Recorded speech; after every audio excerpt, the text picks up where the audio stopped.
감사합니다. 주님, 우리의 힘이 되시는 분은 주님밖에 없는 줄 믿습니다. 저희들 주님께서 허락하신 오늘 귀한 날, 또 이 첫 시간 주님께 예배하는 하나님, 이 시간을 통하여서 정말 우리에게 힘이 되어 주시고 또 우리를 다시 비상하게 하시는 주님의 뜻을 바라보게 하여 주시옵소서. 말씀을 통하여 우리의 영혼이 단단해지기 원하고 육신도 건강하기 원합니다. 우리의 눈이 넓어지기 원하고 지경도 넓어지기 원하고 마음도 넓어지기 원합니다. 우리의 뜻을 구하는 것이 아니라 아버지의 뜻을 구하고 아버지의 때를 기다리기를 원합니다. 주님, 말씀으로 저희들을 새롭게 하여 주시옵소서. 부족한 좀 감추어 주시고 주님의 은혜와 사랑만이, 하나님의 놀라운 역사가 말씀을 통해 증거되기를 간절히 원하며 우리와 함께 하시는 예수 그리스도의 이름으로 기도합니다. 아멘. 하나님의 말씀 신명기 12장 8절에서 12절입니다.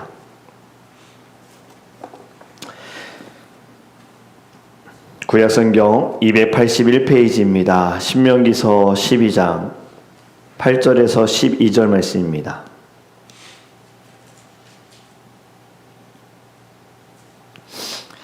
우리 함께 읽겠습니다. 우리가 오늘 여기에서는 각기 소견대로 하였거니와 너희가 거기에서는 그렇게 하지 말지니라.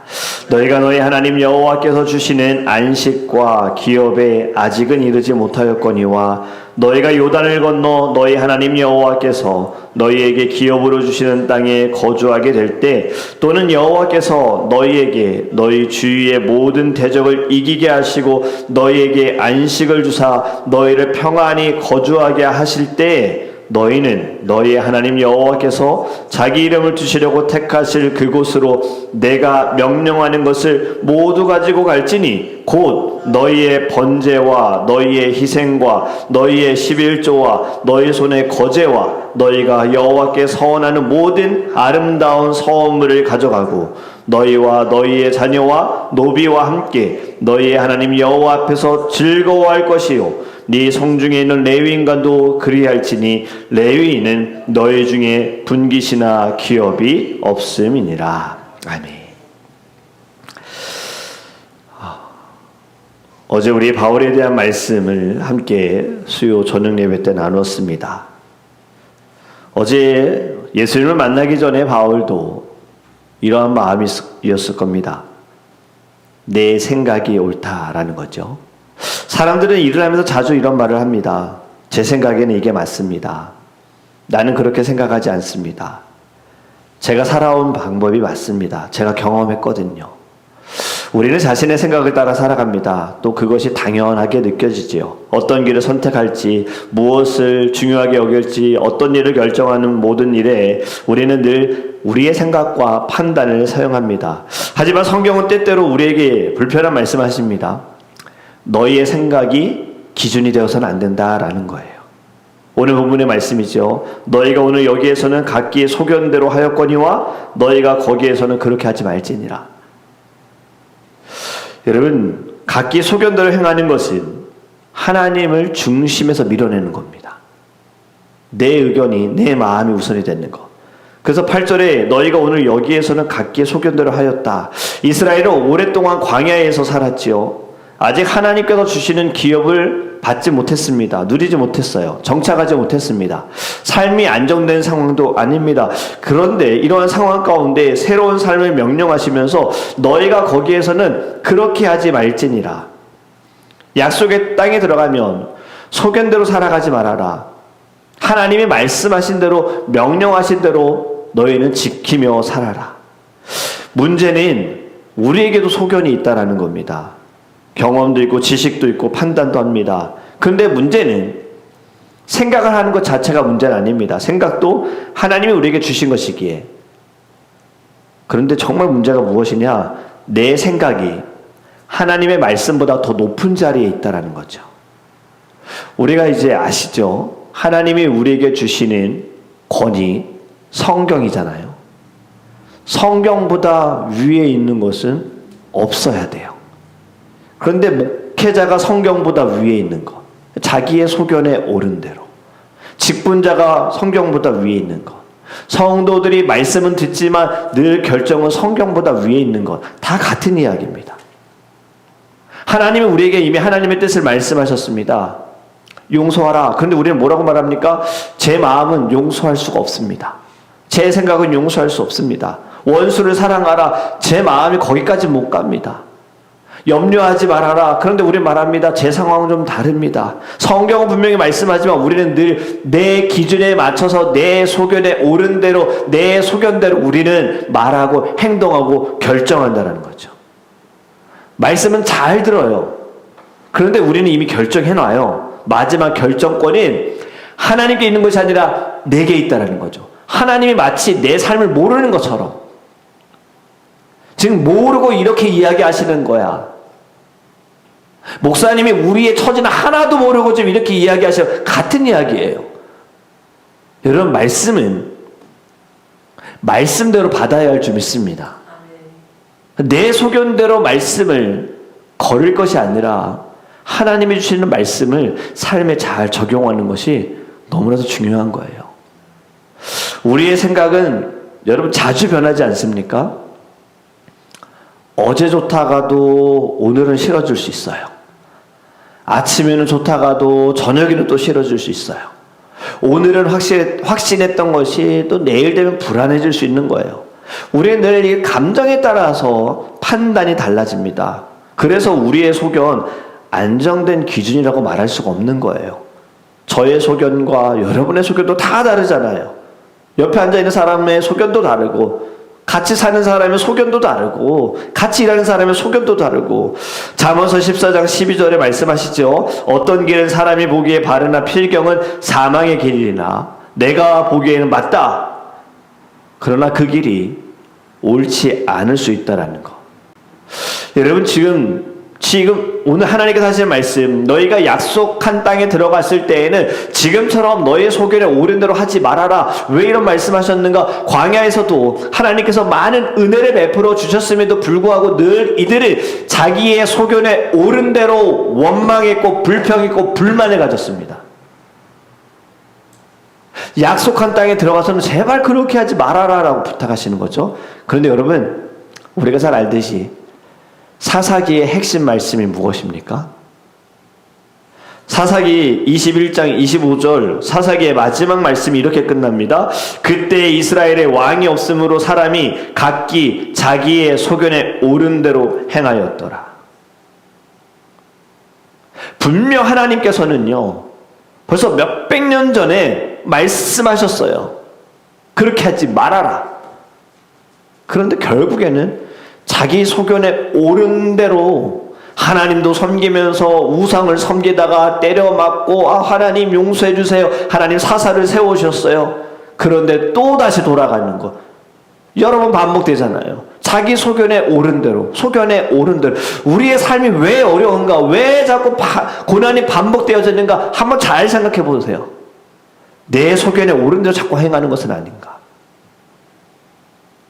하나님이 문제를 해결해 주셨고, 하나님이 낫게 해주셨고, 하나님께서 길을 열어주셨는데 그 후에는 또 결국에는 내 소견에 옳은 대로.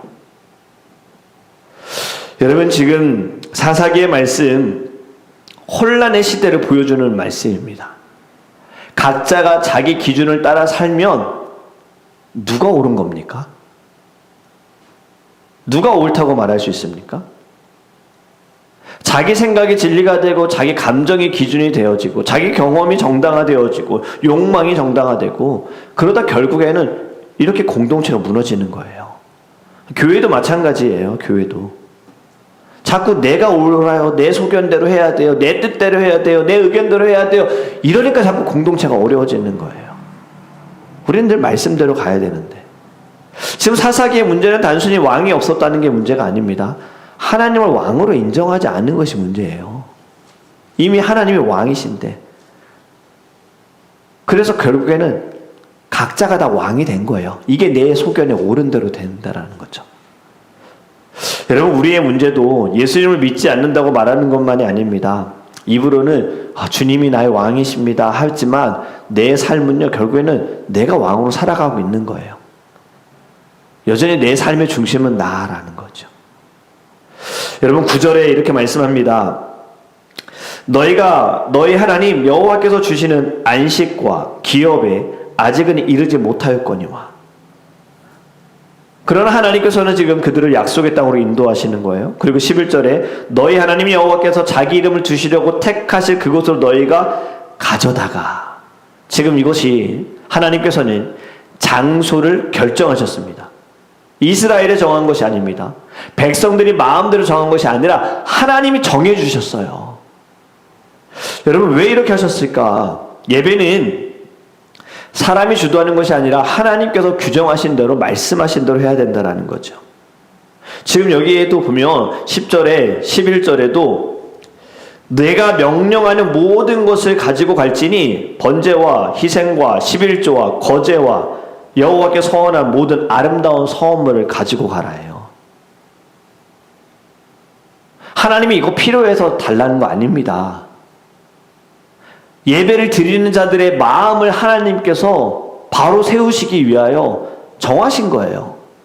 하나님이 뭐 11조가 필요하고 뭐 예물이 필요합니까? 아니에요. 우리를 위해서거든요.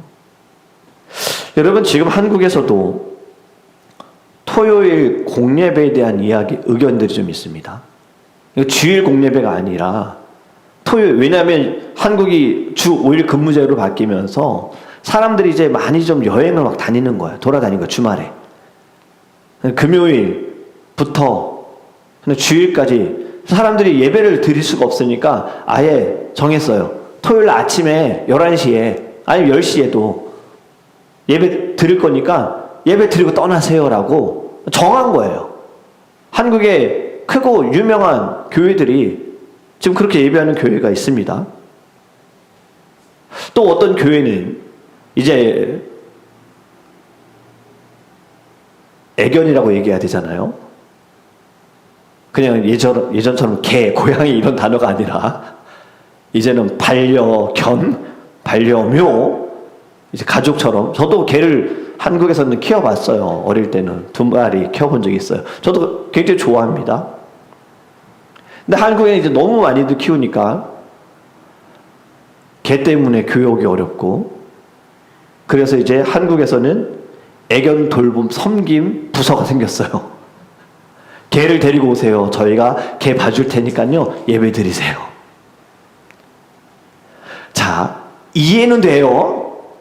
근데 뭐가 문제가 될까요? 지금 이게 뭡니까? 사람에게 맞춰가는 거예요. 여러분, 시작은 이유는 있습니다.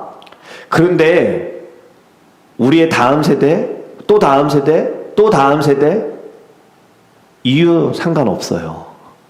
그냥 이유 없이 이제 맞춰줘야 돼요. 야, 저 교회는 개를 봐준대. 그러니 저 교회 가자. 그럼 모든 교회들이 이제는요, 부서에 세워야 되는 거예요. 모든 교회는요, 토요일 날도 예배 드려야 되는 거예요. 여러분, 이게 뭡니까? 예배를 드리게 하기 위한 것? 그 마음은 이해가 되지만, 사람이 하나님께서 정하신 것이 있는데, 안식일을 기억하여 거룩히 지켜라 라고 했는데, 내 편한 대로잖아요. 편한 대로. 이것도 중요하고, 나 여행 가는 것도 중요하고, 뭐 주말에 좀 쉬는 것도 중요하고, 뭔가 막 힘도 얻어야 되니까 안식도 누려야 되고 중요하고, 예배는 또 드려야겠고. 여러분, 이거 성경에서 사실 다 이러다가 망하지 않았습니까? 백성들이? 근데 이것을 지금 말씀을 전하는 목회자도 모르고, 신학을 가르치는 사람들도 모르고, 그러니 어떻게 성도들이 알겠어요? 아, 목사님이 정했으니까, 교회가 정했으니까. 여러분, 분별할 줄 알아야 합니다. 분별해야 되는 거예요. 지금 분명히 우리가 오늘 읽은 말씀에 하나님이 정하신 곳에서 하나님이 정하신 방법으로 반드시 재물을 가지고 나아가라 라고 말씀하셨어요. 너희들의 소견에 옳은 대로 행하지 말아라. 너희의 마음대로, 감정대로, 편한 대로 하지 말아라예요. 여러분, 우리는 하나님의 뜻에 맞춰 나가기를 간절히 원합니다. 9절에 보면 안식이라는 단어가 나옵니다. 너희가 아직 너희 하나님 여호와께서 너희에게 주시는 안식과, 10절에 이런 말씀합니다. 너희가 요단을 건너 너희 하나님 여호와께서 너희에게 기업으로 주시는 땅에 거하게 될 때, 지금 약속의 땅에 들어가는 것은 단순히 이사하는 것이 아닙니다. 하나님의 안식에 들어가는 거예요. 자리만 옮기는 것이 아니라 이제 진정한 안식을 누릴 수 있는 땅을 하나님이 허락해 주신 거거든요. 여러분, 오늘의 말씀과 연결해 왜 갑자기 이러한 말씀하시는가? 자기의 소견대로 옳게 행하는 자들은요, 그러니까 자기의 소견에 따라가는 사람은요, 안식을 못 누립니다. 왜 못 누릴까요? 내가 결정해야 되잖아요. 무엇이 옳은지, 무엇을 선택해야 되는지, 무엇을 붙들어야 하는지, 모든 거 다 내가 책임져야 하니까 안식이 없는 거예요. 그래서 소견대로 사는 사람, 자기의 뜻대로 사는 사람 생각보다 피곤합니다. 진정한 안식은 어디에 있느냐? 진짜 안식을 누린 사람을 보면 하나님께 다 맡겨드리는 거예요. 하나님의 뜻대로 되어지는 것을 믿는 사람들은요, 얼굴도 다르고 말도 다릅니다. 늘 감사해요. 이미 진정한 안식을 누리고 있는 거예요. 여러분, 잠언서 3장 5절과 6절에 이렇게 말씀합니다. 너는 마음을 다하여 여호와를 신뢰하고 네 명철을 의지하지 말라. 이 말씀이 네 생각을 전혀 사용하지 말라는 것이 아니라 너의 생각을 최종 기준으로 삼지 말라고 말씀하시는 겁니다. 이 안식을 누릴 수 있도록 말씀하시면서 11절부터 중요한 단어가 반복되는데 바로 즐거워할지니라예요. 즐거워할지니라. 12절에 너희와 너희의 자녀와 노비와 성중에 거주하는 레위인과 함께 너희 하나님 여호와 앞에서 즐거워할지니라. 할렐루야. 여러분, 이것이 굉장히 아름다운 모습입니다. 하나님의 명령은요, 너 혼자만 즐거워하지 말아라요. 종교 생활에 빠지지 말아라요. 함께 기뻐해라. 바로 예배는요, 함께 기뻐하는 겁니다. 중요한 부분이 여기 있어요. 자꾸 우리가 예배를 드림에 있어서, 또 우리가 섬기고 봉사함에 있어서, 어떻게 해야 되지? 이거 즐겁지 못한 거예요. 진정한 사역은 아니에요. 그냥 억지로만 하고 있는 거예요. 진정한 사역은, 진정한 예배는요, 즐거움이 있습니다. 기쁨이 있습니다. 찬양팀이 실수하고 누가 좀 잘못하고 어떤 것이 좀 부족해 보일지라도 진정한 예배를 드리는 사람은요, 즐거워요. 마음이 불편하고 어렵고 짜증나고 답답한 상황이 이 자리에 와서 예배할 때에 바뀌어야 돼요. 즐거움으로. 그것이 진정한 예배다라요. 하나님이 우리에게 주시기는 원하는 것은, 주기를 원하시는 것은 고난과 고통이 아닙니다. 즐거움에 참여하라예요. 기쁨을 누려라예요. 그래서 항상 기뻐하라 하잖아요. 항상 기뻐하라. 18절 말씀에 너희가 택하신 곳에서 너와 네 자녀와 노비와 성중에 거주하는 레위인과 함께 너희 하나님 여호와 앞에서 즐거워하고, 하나님 앞에서 즐거워하고. 19절 너는 삼가서 네 땅에 거하는 동안에 레위인을 저버리지 말지니라.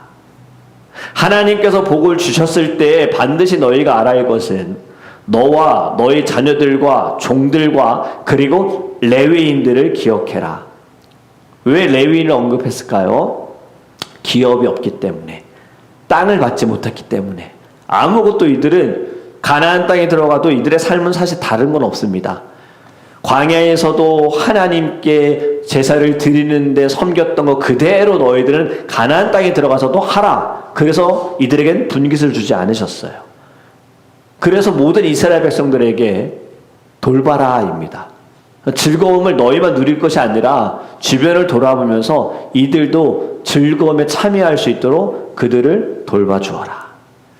여러분, 하나님의 말씀대로 사는 사람은 자기만 생각하지 않는다라는 거예요. 자기 소견대로 사는 사람은 결국엔 내가 중심이죠. 내 기쁨, 내 만족. 하지만 하나님의 말씀을 따라 살면 나가 아니라 함께입니다. 더불어입니다. 같이입니다. 나의 기쁨만 보는 것이 아닙니다. 다른 사람의 필요를 보게 된다라는 거예요. 우리가 오늘 말씀을 통해서, 오늘 본문은 우리에게 말씀하시는 거예요. 각기 소견대로 하지 말아라. 여러분, 우리의 생각은 필요합니다. 그러나 우리의 생각이 하나님의 자리에 앉아서는 안 돼요. 우리 판단할 수는 있습니다. 하지만 최종 기준은 하나님의 말씀이 되어야 합니다. 우리는 계획을 세울 수는 있습니다. 하지만 마지막 길은 하나님께서 인도하실 줄 믿습니다. 모든 결정, 모든 결과, 그건 다 하나님의 손에 있다는 것을 믿으셔야 하는 거예요. 우리의 소견에 따라 살면 결국에는 길을 잃어버려요. 하지만 하나님의 말씀대로 따라가면요, 좁은 길처럼 보이지만 생명의 길로 인도받는 줄 믿습니다. 그러니 오늘 우리 하루 살아갈 때에도 우리의 소견이 아니라 하나님의 말씀을 기준으로 삼으시고요, 내 뜻이 아니라 하나님의 뜻을 구하시기 원하고요, 내가 왕이 아니라 예수 그리스도를 진정한 왕으로 모시는 저와 여러분이 되시기를 예수 그리스도 이름으로 축복합니다. 기도하겠습니다. 사랑의 하나님, 감사합니다. 하나님, 오늘 말씀을 통하여 자기 소견대로 행하지 말라고 하셨습니다. 우리들에게 주시는 말씀입니다. 우리도 말씀은 듣습니다. 하지만 최종 결정권은 우리에게 있어요. 하나님이 사랑하라, 원수까지 사랑하라, 우리는 늘 변명합니다. 제 마음이 지금 그렇지 못해요. 말씀대로 할 수가 없어요. 염려하지 말아라. 하나님 우리 상황 모르시죠? 어떻게 염려가 안 되겠습니까? 늘 우리는 이렇게 반응합니다. 여전히 내 소견에 옳은 대로. 주님, 오늘 말씀을 통하여서 소견에 옳은 대로 행했을 때 어떠한 일이 일어났는지 우리는 사사기의 말씀을 통하여서 보았고, 이스라엘 백성들의 삶을 보면서도 저희들은 압니다. 바른 결정을 하게 해주세요. 우리의 삶에서도 내 소견에 옳은 대로 잘못될 수 있다는 건, 나는 여전히 연약하고 부족하고 내 중심적이기 때문에 내 소견에 옳은 대로 할 것이 아니라 하나님의 말씀대로 하나님의 뜻대로 행해야 한다는 것을 깨닫게 하여 주시옵소서. 또 예배에 대한 하나님의 뜻을 오늘 봅니다. 하나님이 정하신 곳에서 하나님이 정하신 방법대로 하나님께서 가지고 오라 하는 모든 것들을 가지고 예배하는 것이 진정한 예배라는 것을 저희들 깨닫게 하여 주시옵시고, 예배는 우리에게 부담을 주기 위해서 주시는 것이 아니라 우리를 즐겁게 하시기 위하여, 우리를 기쁘게 하시기 위하여 하나님께서 허락하신 은혜의 자리임을 깨닫게 하여 주시옵소서. 우리가 예배를 드리고도 즐겁지 못하고 힘든 이유, 내 소견에 옳은 대로, 내가 원하는 대로, 내 마음대로 예배가 진행되지 않고 말씀이 나타나지 않고 이루어지지 않으니까 온전히 저희들 예배가 회복될 수 있도록 희생하고 헌신하고 주님 앞에 엎드릴 수 있는 진정한 예배자가 되게 하여 주시옵소서. 오늘도 우리의 뜻이 아닌 아버지의 뜻이 이루어지기를 간절히 원하며 우리와 함께 하시는 또 다시 오실 예수 그리스도 이름으로 축복하며 기도합니다. 아멘.